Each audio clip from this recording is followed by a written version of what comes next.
Hello there, welcome back to the channel. Thank you very much for being with me today. I hope you're well.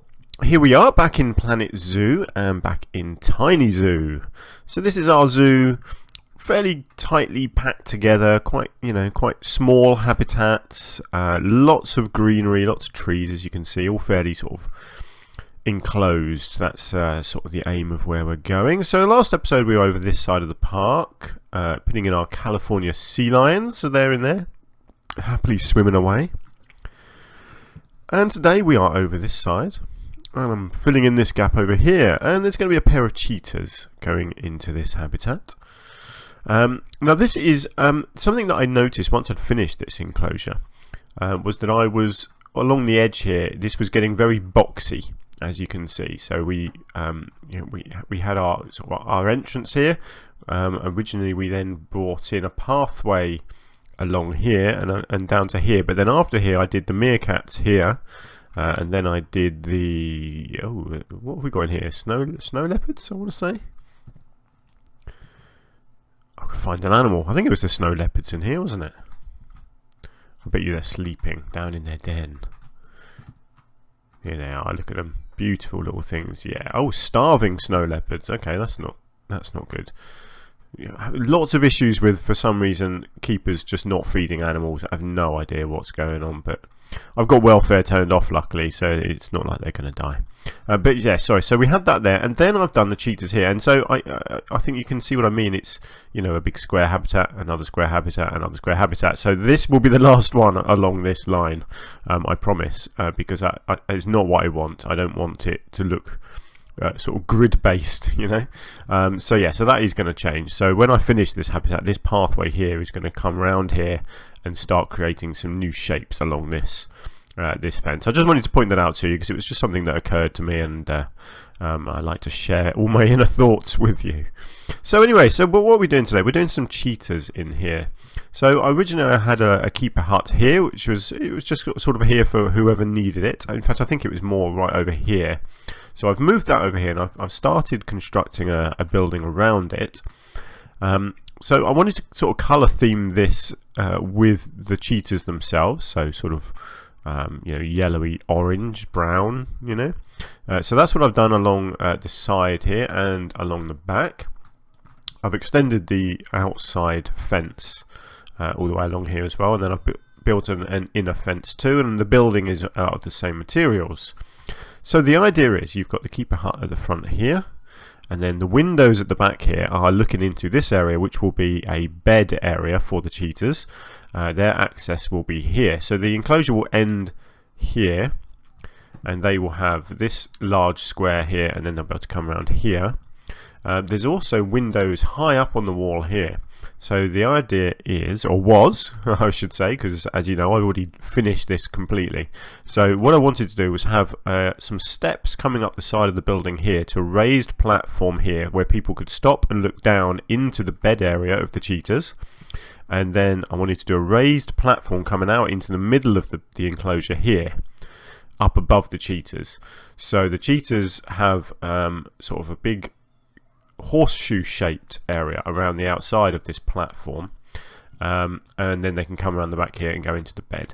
At one point I was going to let them go underneath the entire platform, but actually I've made it so they can go under a small area of the platform, because I didn't want them just hiding basically underneath the platform, because it turned out to be quite big. So there is a small area on this side where they can get underneath, so get in the shade and away from people. Although there's something kind of cool about that actually, which I'll mention later on when we get there.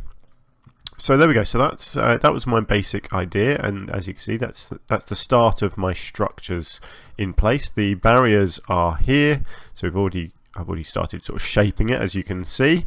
Obviously I do manipulate this just a little bit, but you can see the shape of what I intended here with the platform and the steps coming in here. Yeah, so there we go. So that's the start. So let me move it on, and hopefully I think our cheetahs will be in pretty soon. So let's see what I got up to next, shall we? Okay, so I've had a lot of fun here building some custom fencing and the platform itself. So the fencing is simple logs and mesh. Nice and high, nice and strong. I wanted it to look really nice and sturdy. Cheetahs aren't known for their climbing. I'm pretty sure they're not anyway. So I imagine a fence like this would have some sort of electrical thing across the top in case they started climbing up it. But that isn't something that's in the game, so I'm not too fussed. Obviously, I'm not going for hyper realism here. But yeah, so that's the basic structure, and then you've got the same over here, just blocking off the end of the habitat here. Actually, I don't think I've put them in yet, have I? No, I haven't. Okay, so this is the platform that I've made. So this is all just done with planks. So you've got the base here, and then I've just made some steps coming up here, and then a large wooden platform, again surrounded with the same mesh design here. But it's just right. I've actually forgotten to do this little corner here, but I do that later. I do fill that in with some more mesh. So yeah, so this is the window that looks down into the bed area, which I think is kind of cool.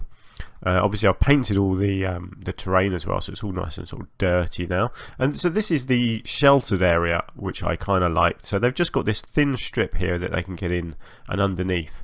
But what's cool is that because of the way I've done the planks, if they're lying under there, you can actually look down through the floor and see them, which is pretty cool. I think in real life you'd get kids on their hands and knees kind of looking down through these cracks, wouldn't you, to try and see the animals lying underneath them. Again, in real life, not really realistic. You wouldn't want that. You wouldn't want people getting right above the animals like that. But do you know what? We're playing a computer game, so it's just you just do what you want to do. You know, you've got to be creative and yes, it doesn't have to be realistic. Certainly not in this zoo anyway. It's all about creativity and fun and making it all look nice. So there we go. So that's our basic structure in place, actually. So it's a pretty straightforward enclosure, but it's again, it's something slightly different. So again, this is obviously it's a fake platform. So that's something that I do in this zoo. If you've not watched any of my Tiny Zoo series before, not everything in the zoo has to be practical. Obviously, I have to have a certain amount of proper pathways in so that the keepers and the animals can get into the enclosures.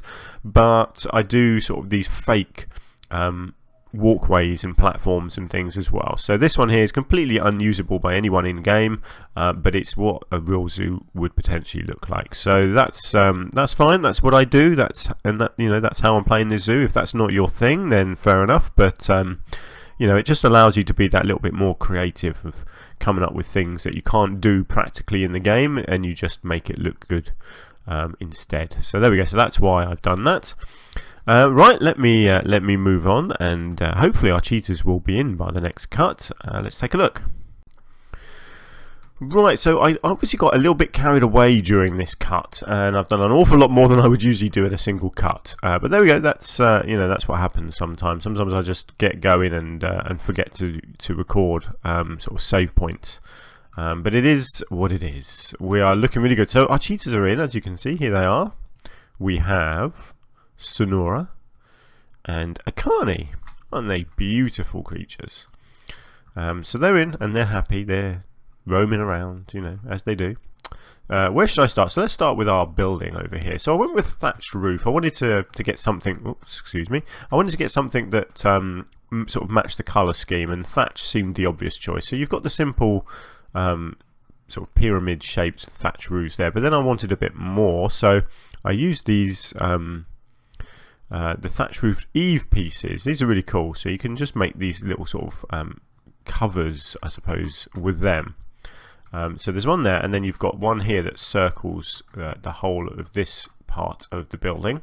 Again, it just gives that bit of shelter here where the windows are, just blocking a little bit of sunlight, give people a bit of shelter to stand underneath while they're looking down into their bedroom area.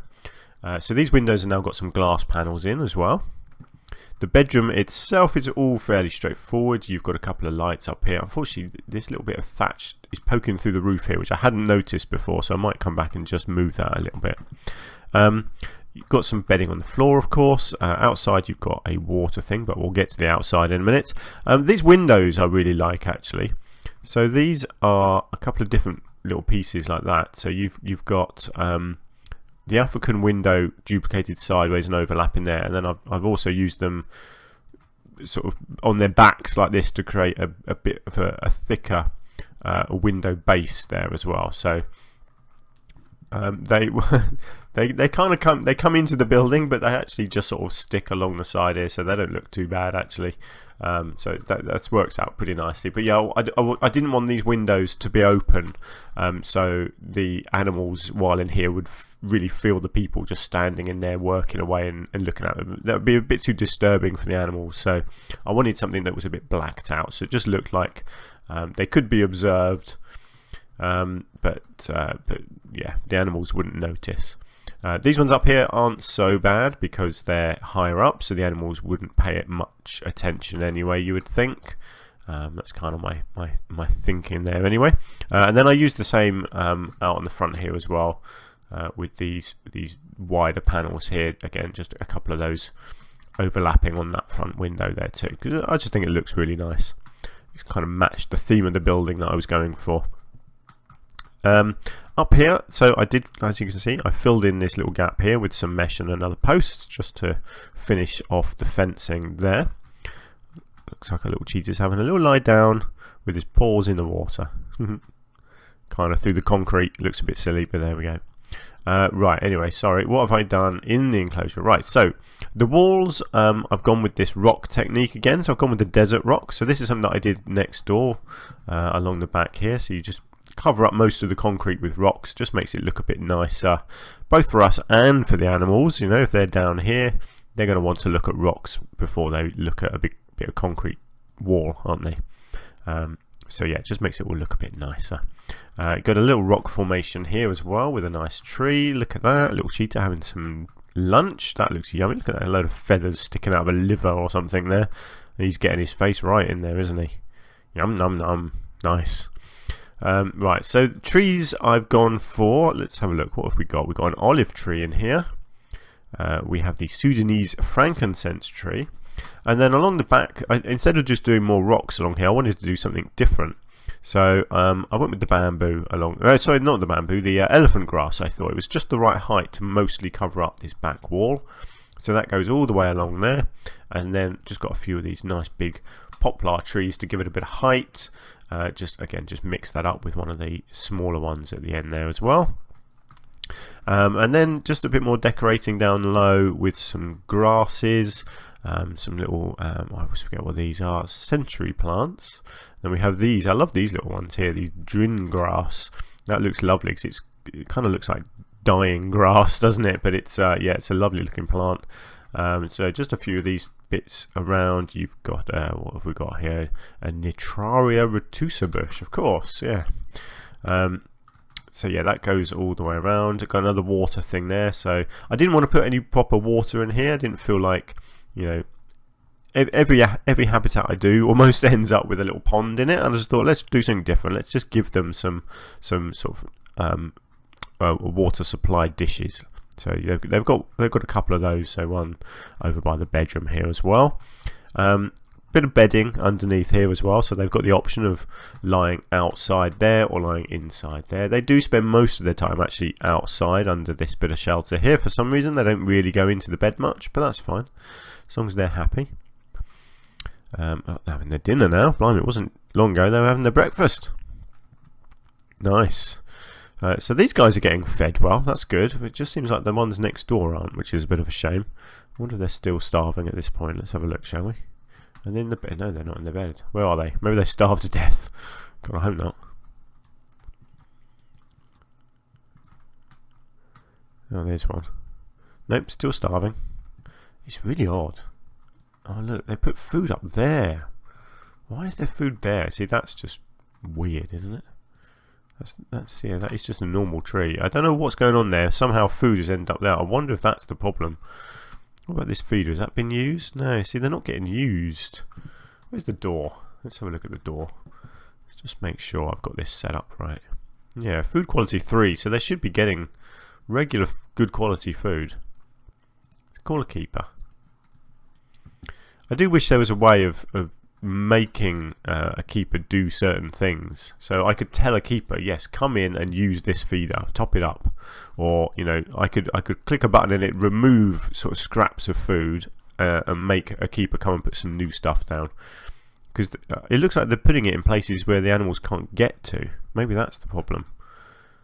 Why? I don't know why they would do that. Let's have a look. Yeah, see, the animals can't get there. So why are they putting the food there? See, the keepers can't get there either. So I don't know why it's putting food there. I think that's a bit of bad programming. I'm pretty sure it should be putting food where the keepers and the animals can get to it, but for some reason it's not. Never mind, sorry. We're on to cheetahs at the moment, aren't we? So there we go. You can see our little cheetah having a lie down there. So that would be kind of cool, wouldn't it? If you were up here, you could look down through the gaps here, you see, and get a bird's eye view of your cheetahs, which is kind of cool. So there we go. So quite a bit of progress there. Now at this point I wasn't too sure what I wanted to do with this middle platform here, but I had an idea that it was too exposed, so I wanted to put a shelter in. So that's what I'm going to be doing in the next cut, and then just some fine detailing as well. So on the side of the building here, I think maybe out the front I do something in this gap here, and I can't remember what else, to be honest. Let's load up the next point, shall we? And I think that'll be the last cut for this video. It's quite a small project, this one, really. It all came together pretty quickly and easily, so not quite so much to go through today. But with just one more cut, so let's move on to that. Right, here we go. We are done with this habitat now. So let me start on the outside here and show you what I've been up to. Yeah, I wanted to do something at the front because it was very plain out here, so I wanted to fill these gaps in. So I put in little flower beds. Kind of like these. I used these large pieces of wooden, what's it, African decorative strips with this lovely African sort of painting down the side. This one's kind of cool. I having to stick it down into the ground to make this end piece. That's fine though. I like that sort of thing. And then just my usual stuff in here. You got a couple of nice palms. You got some more this grass stuff, which is the same grass that I used in the cheetah habitat here. And then I've gone with one of these, what are these ones? Coconut palms in there as well. I didn't want anything too tall there. I didn't want it to completely hide the building. I just wanted it to sort of cover up that front area there a little bit. So yeah, I think that looks really cool. Again, this is another new idea for flower beds, but I really like it.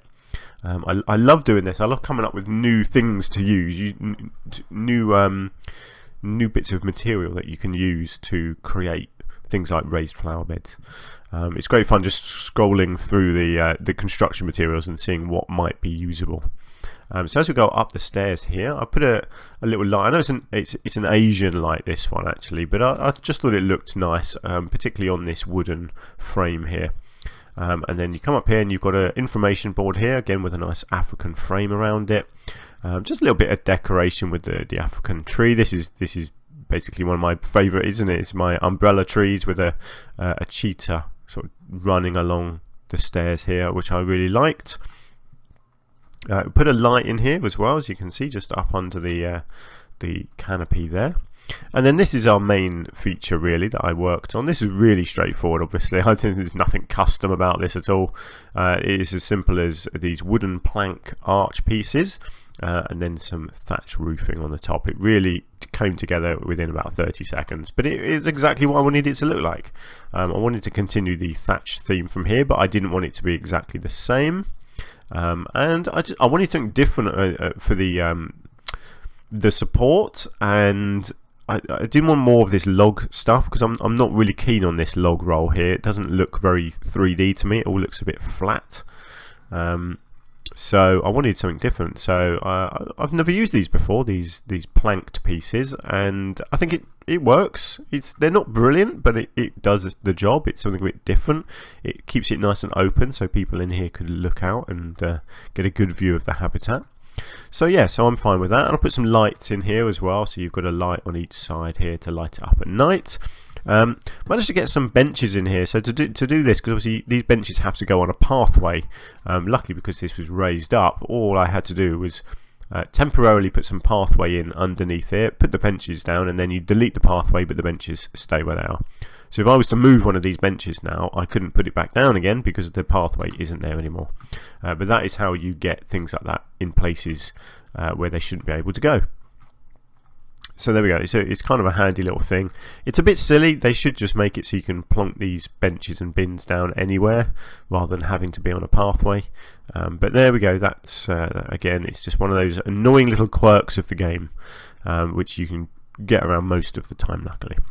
I put enrichment now in the habitat. So we have one of these line feeders here, which, as you can see, is currently being used. We've got a scratching post over here. We've got a pumpkin, another scratching post. Actually, no, this one's a scent one, isn't it? Sorry, not a scratching post. That's a prey-scented sack. This one's a scratching post. We have a rubbing board over here. We've got a little zebra feeding station there. We've got a cardboard box. We have one of these scent markers there.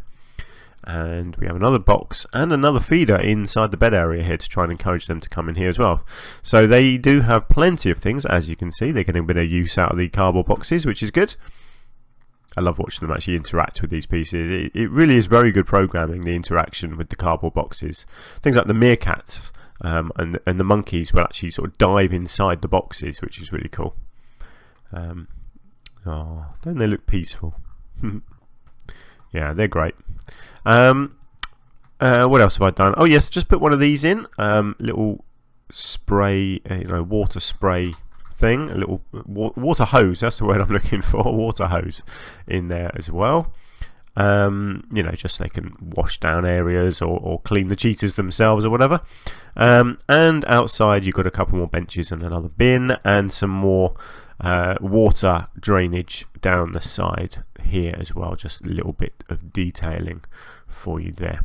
So that is basically it. That's our habitat finished. Like I said, it was quite a simple project, this one, but I think it came together nicely. Not every habitat has to be super impressive and new and unique and special and complicated. Some of them can be pretty straightforward and come together quite easily, but still look really nice. So I'm pretty pleased with this. It's certainly not my best, I'm not going to say that, but it did what I wanted it to do. The animals are happy, they've got everything they need. It's kind of unique as well with this nice fake raised area here. And I like all the custom fencing that I've done along here as well, kind of blending it in with this this stone wall and everything. So yeah, so I'm very happy with it. Oh yes, I also added in this this fencing along the top, sort of guardrail here to stop the cheetahs from potentially jumping on these rocks and managing to escape, so they couldn't get over here now. Again, that's just a little detail that I wanted to add in there as well. Didn't take them all the way along the back because they couldn't climb up this vertical wall anyway, I don't think. But like I said, it's not hyper realistic, this this zoo, so yeah, not a big issue. I just wanted to do a few details like that. So there we go, that is our habitat for now. So thank you very much for being with me today. Actually, let me just give you a spoiler, shall I, for our next episode. So the next episode is coming right back over this side, and in fact you can see I've already put a little bit of pathing structure in place for the next habitat over here. So the habitat is going to be within this circle here, and I'm just trying to think what it is. What is it? What's the animal? It's hang on, let me get into the Zoopedia and tell you. It's the clouded leopard. That's the one. Yeah, look at that, clouded leopard. So yeah, so we're going to be doing a clouded leopard habitat within this circle, and it's quite an interesting one, I'll be honest. It's quite unique, quite different to anything that I've done before, and obviously lots of detailing all around the area here to blend it all together with the rest of the zoo as well. So that's going to be our next habitat, I can tell you there. But that is it for this episode. So thank you very much. I just want to say a quick thank you as well, just for your general support. I really appreciate you you spending a bit of your time watching my videos, hopefully getting a bit of inspiration from them, and just half an hour of your day just having fun, hopefully, because I love doing it. I'm really having a lot of fun in this game and all my other games as well. I play all sorts of games. My zoo episodes obviously are the most popular on my channel. But I do various other series as well, which I thoroughly enjoy doing. But obviously this is the most creative game that I play. So yeah, so just thank you basically for tuning in, and for your kind words when you leave me likes and comments and such. Speaking of which, if you have enjoyed the episode, if you fancy hitting the like button for me, that would be awesome. That just help me get the videos out to even more people. That would be great. And hopefully you can join me again in the next episode. Until then, take care of yourselves, and I will see you soon. Bye for now.